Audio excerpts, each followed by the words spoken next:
Good morning. Time is 6. 6 na po ng umaga. Ito na naman po. Nagbibidyo na naman. Yung kusina ko, gusto ko lang naman sana ipaayos. Yan ang bubong. Walang tubo yan. Sa likod. Sira na. Dito yung tubo. Gusto ko sana tubuhan. Ayan, madamo. Ayan yung tubo.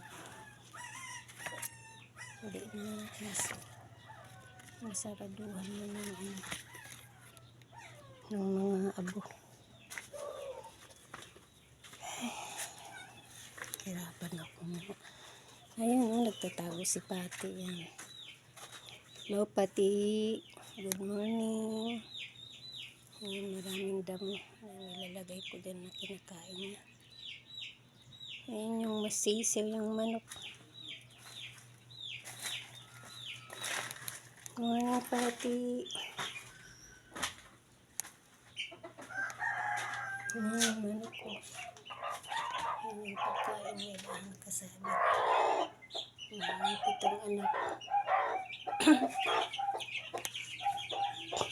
Ako pa ito napaayos yung gripo. May gripo na ako. Binabalik ko yan. Nagbayad ako ng 1,000 mahigit pagpapaayos. Para naman nagamit ako. Damdama ka rumor nabasa pa yung router wa. Taki ka. Ito naman madilim. Yung aso nandyan. Yung 4 anak. Puro white. Hindi makita madilim.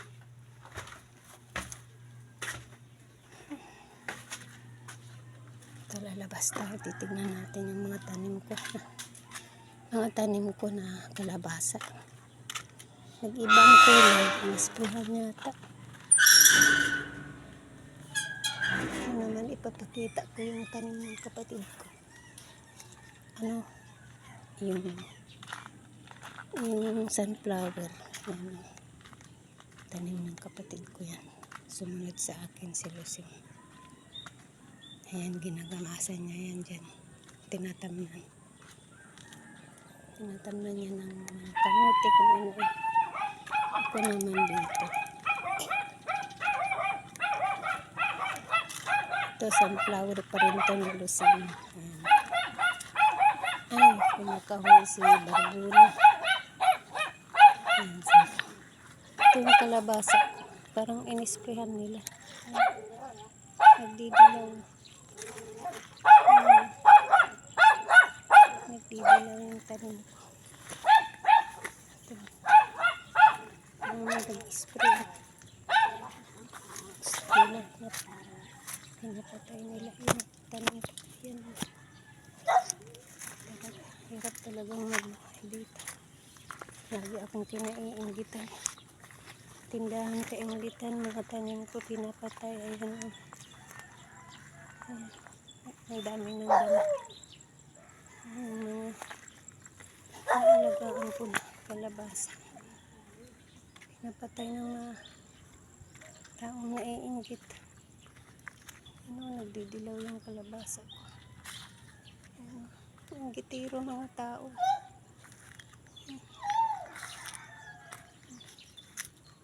Yung mga tanim ko. Yung ini-sprayhan nila. Nagdidilaw na. Ano pang-spray nila diyan sa school. In-sprayhan nila yan. Pati itong mga tanim ko sinabay ng spray. I-effort ko ng pag-aalaga, pagdidilig, pagtatanggal sa mga damo. Ang bilis lumaki yung mga damo. Yung tindahan ko, kinainggitan na yan. Sinarado ko. Ang ilang buhay ko. Sana naman maawa kayo. Tulungan ninyo ako sa pamamagitan lang ng pagsusubscribe at pag-video para may income naman ako, para makabili ako ng insure na gatas ko, pampalakas para sa puso. Morning, sisikat pa ang araw. Ayun si Manong Kilito yun. Manong Lito, kapitbahay. Yung mga aso ko yun nilagay ko dyan sa tabi ng basurahan. Mamaya ipapasok ko na sila. Pag sumikat na yung araw, ay magdidilim. Umulimlim ang panahon na yun. Ang sikat ng araw. Pero nangungulimlim.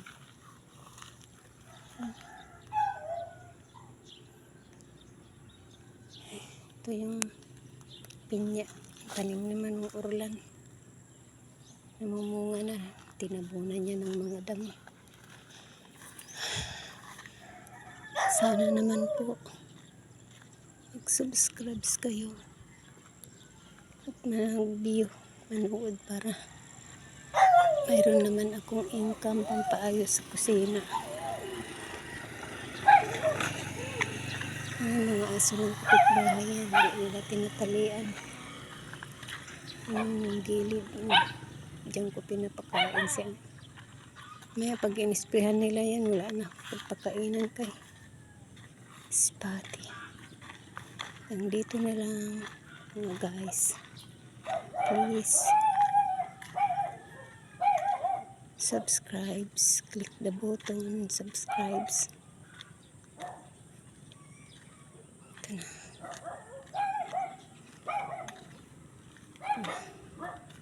Ito yung mangga na pinagkukuhanan ko pagkainan ni Spotty.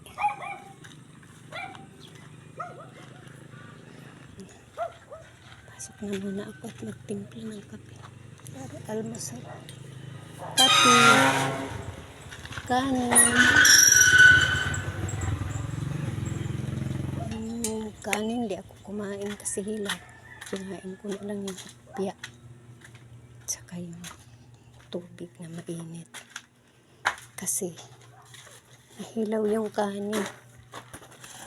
Yung iluluto ko ulit.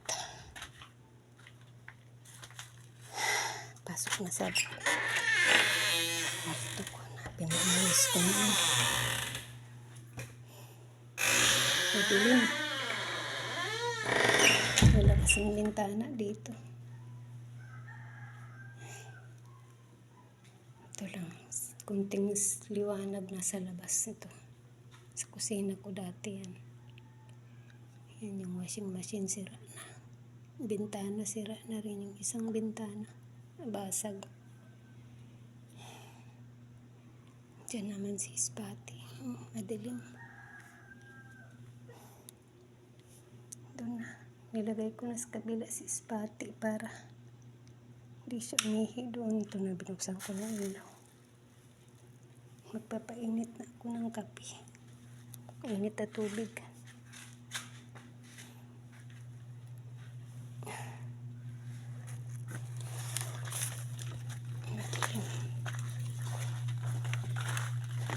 Kukunin ko lang yung heater.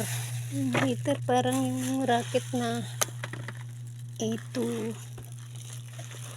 EX2 na pumunta sa ISS. Kahawig ng aking heater. Papakita ko guys. Ito. Yung rocket na ginamit nila Pege Weston sa ISS. Kahawig nito.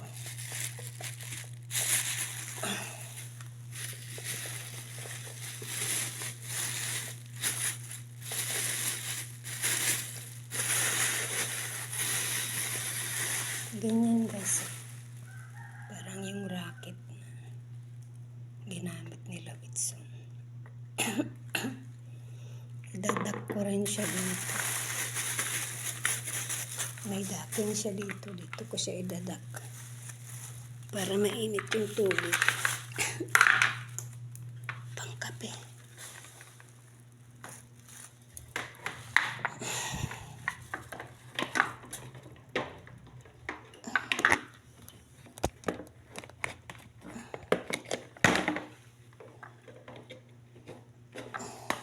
Konti lang kasi yung kahoy ko. Kaya dito ko muna sa electric. Iinit yung tubig ko. Ito.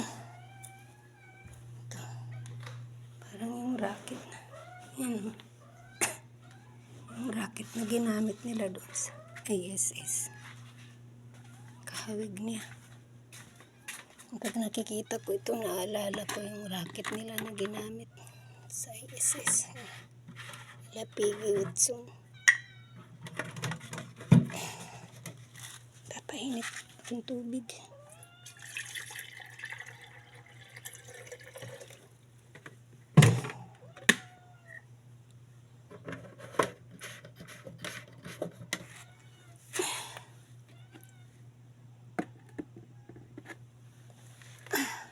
Basa. Kailangan punasan. Nabasa.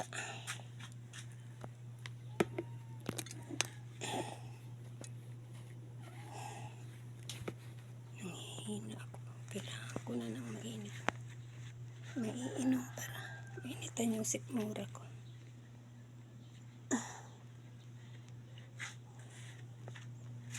Nidadak ko na siya dito. Docking water heater. Yan. Ito yung docking, parang yung racket. Nagdak na siya. Diyan ako makukuha ng mainit na tubig pang pakape. Tagal na yung water heater na yan. Nabili ko noong kagagaling ko noong sa Saudi. 1 taon lang ako sa Saudi noon. Pero 2 beses ako nag-Saudi. Yung una 1 taon at kalahati. Pangalawa 1 taon na. Ito yung iba pinampayos ko dito. Kukunti na lang kaya. Yun ginagamit ko na yun araw-araw. Minto na ako sa pagtitinda.